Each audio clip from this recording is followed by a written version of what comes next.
দক্ষিণ দিনাজপুর জেলার বালুরঘাটে মাহিনগর স্কুল মোড়ে অবস্থিত ব্যাম্বু মিশন প্রকল্প কেন্দ্র পরিদর্শন করলেন কেন্দ্রীয় প্রতিমন্ত্রী তথা বালুরঘাটের সাংসদ সুকান্ত মজুমদার। শনিবার তিনি প্রকল্প কেন্দ্রটি কুড়ি রাখার পাশাপাশি প্রশিক্ষণপ্রাপ্ত মহিলাদের সঙ্গে কথা বলেন।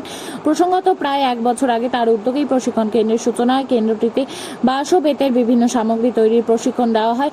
ইতিমধ্যেই বহু মহিলা এখানে প্রশিক্ষণ নিয়ে হাতে কলমে বিভিন্ন ধরনের হস্তশিল্প তৈরি কৌশল শিখেছেন। এদিন প্রশিক্ষণ সম্পূর্ণ করা প্রায় 20 জন মহিলার হাতে শংসাপত্র তুলে দেন সুকান্ত মজুমদার। পাশাপাশি তাদের হাতে বাঁশ ও বেতের কাজে প্রয়োজনীয় সরঞ্জামও তুলে দেওয়া হয়। প্রশিক্ষণে মহিলারা ধূপকাঠি স্ট্যান্ড, ফুলদানি সহ বিভিন্ন শৌখিন ও ব্যবহারিক সামগ্রী তৈরি কৌশল শিখেছেন, যা ভবিষ্যতে তাদের স্বনির্ভর হতে সহায়তা করবে বলে আশা প্রকাশ করেছেন।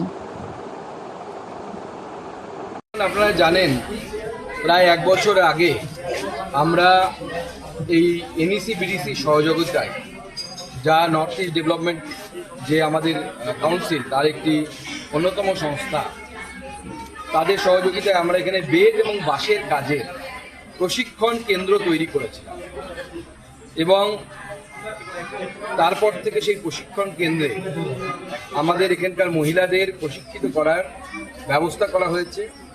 আজকে তার 20 জনের একটি ব্যাচ যেখানে প্রশিক্ষণ নিয়েছে 1 মাস ধরে, তাদেরকে প্রশংসাপত্র অর্থাৎ সার্টিফিকেট, একটা টুল কিট অর্থাৎ যন্ত্রপাতি এই বাঁশের কাজের জন্য যা লাগে, এবং তার সাথে স্টাইপেন্ড, এই 3টে জিনিস তুলে দেওয়া হলো।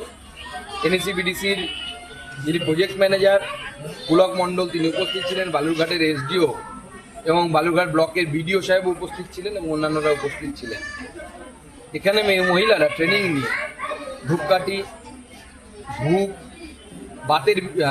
বেতের এবং বাঁশের বিভিন্ন জিনিসপত্র, শৌখিন জিনিসপত্র, কলমদানি থেকে শুরু করে ফুলদানি থেকে শুরু করে লাইটের যে লাইট জ্বালানোর জন্য যে ল্যাম্প হোল্ডার, সেই ল্যাম্প হোল্ডার সমস্ত কিছু বানাচ্ছে।